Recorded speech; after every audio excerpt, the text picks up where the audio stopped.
In this video, I'll take you to a coastal castle on the border of Zhejiang province and Fujian province. I've already showed you two coastal castles in Fujian province and one in Zhejiang province.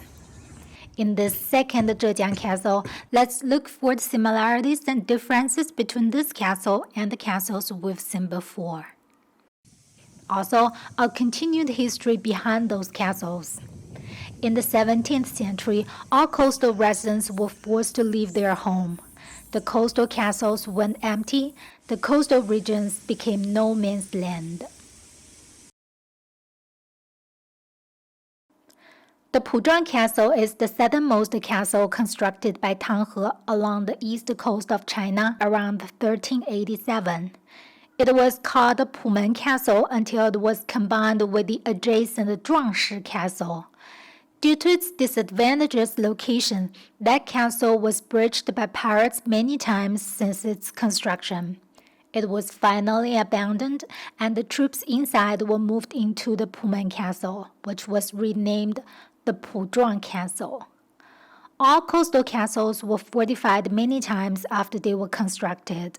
Some, such as the Taozhu Castle in my earlier video, were even rebuilt in different places. So the design of the castle and defensive structures we see today are the result of the experience accumulated during countless battles.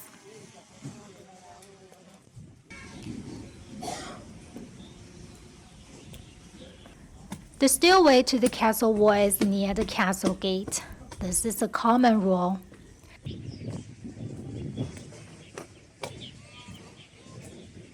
The gate and the enclosure are the same in every castle. A subtle difference is whether there is a temple atop the gate or not. This is the ancient castle wall, but the cradles are gone. Villagers are using it for sun-drying sweet potato slices.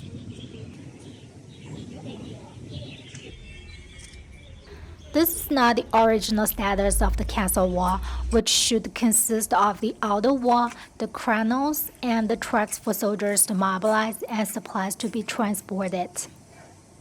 In all three castles I showed you before, there are two separate tracks on the wall. I doubt the wall of this castle has been rebuilt and was not restored to its original status.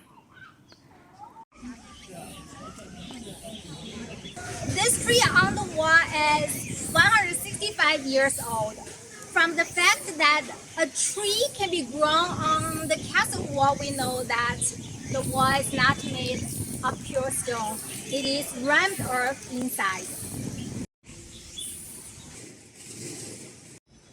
This is a temple of a folk religion that's popular in coastal regions.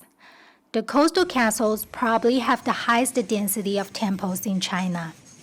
The ocean is very unpredictable and risky, so coastal residents tend to resort to different deities to make choices and for console. Behind this temple is another temple. Not far away is a different temple. These are temples of different folk religions, and there are a lot more in the castle. This is an ancestral temple. There is a hill in the north of the castle, and there is no northern gate. From here, the castle wall goes up to the hill. The Puzhuang Castle reminds me of the Taozhu Castle, whose northern castle wall also sprouts on a hill. I feel now I get how the location of the Zhejiang castles were chosen. A subtle difference is that the castle wall in the Taozhu Castle goes to the top of the hill, but in the Puzhuang Castle, it goes behind the hill, and the summit of the hill is inside the castle. A resident told me I could see the ocean from the top of the hill. This is the road that goes behind the hill. Again, the outer castle wall is gone, only the track remains. This is the highest point of the castle wall, not the highest point of the castle because the hill in the north is included in the castle. It's up there. And down there is the western gate of the castle. Can you guys see that small square over there? That's the entrance to the western gate. The castle gate goes down from here all the way to the western gate and it becomes flat.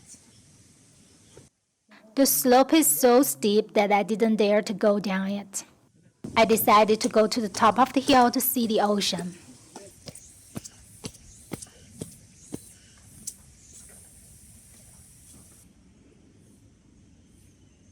A temple again.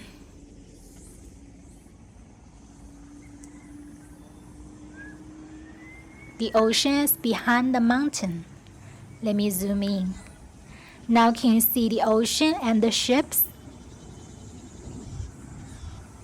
This thing reminded me of what I saw standing on the highest point of the Taozhu Castle. I further get how the locations of the Zhejiang castles were chosen. They should be behind the mountains, which acted as a natural shield. In contrast, the two Fujian castles are right by the beach. It's because the coastal landscape are different, also because the project managers were two different persons. Looking down from the hill, I saw the southwest part of the castle wall.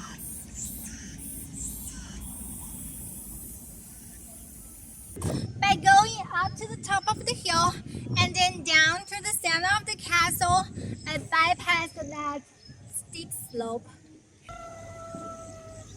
And the western gate is in front of me now.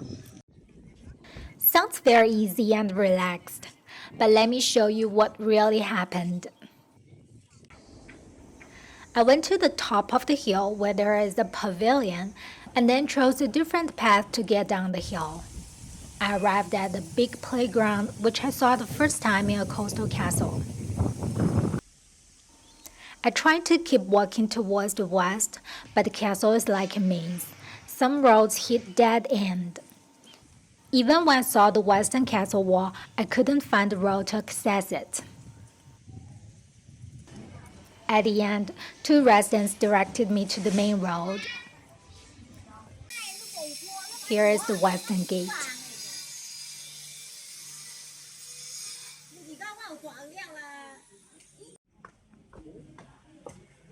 It was not until I looked at this photo that I finally realized what happened.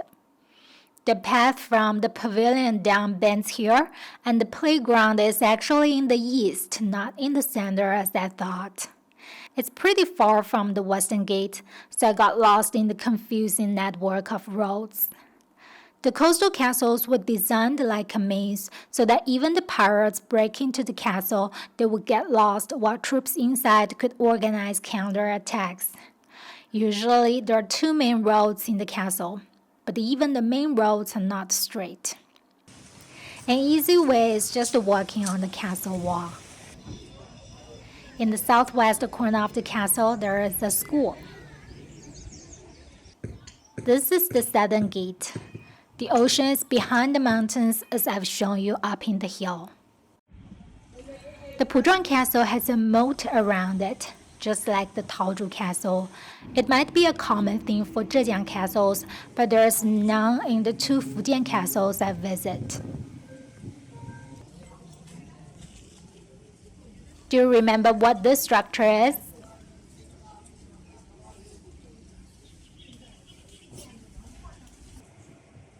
This is the old water gate of Puzhuang Castle, and it goes directly to the moat of the castle.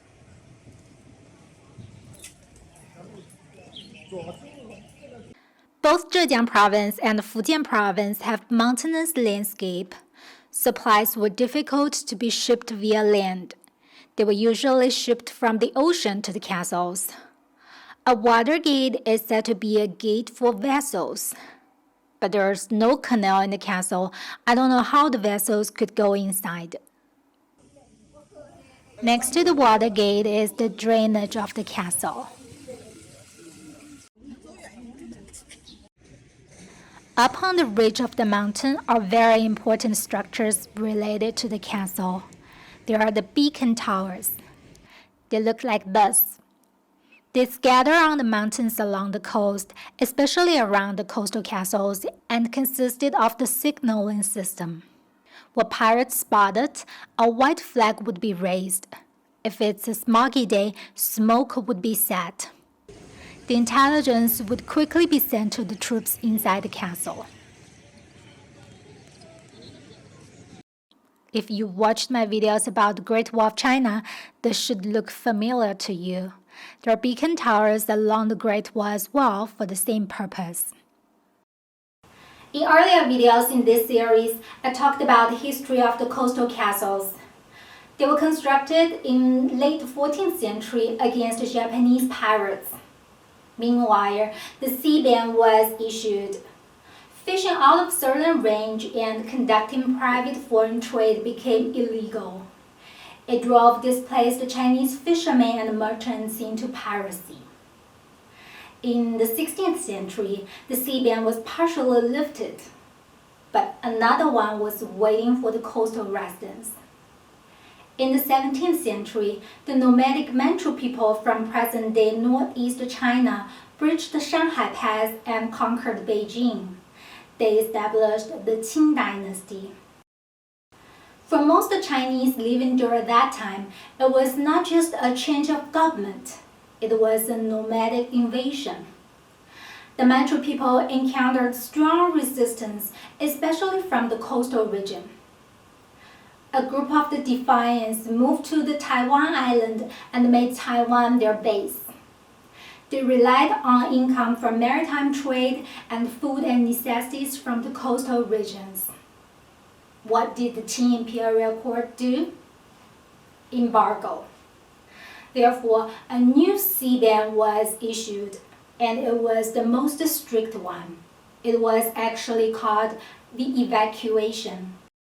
All coastal residents living in Guangdong, Fujian, and Zhejiang province were ordered to leave their home and move inland. How many days do you need to prepare and pack had you had to move today? Those coastal residents were only given 3 days.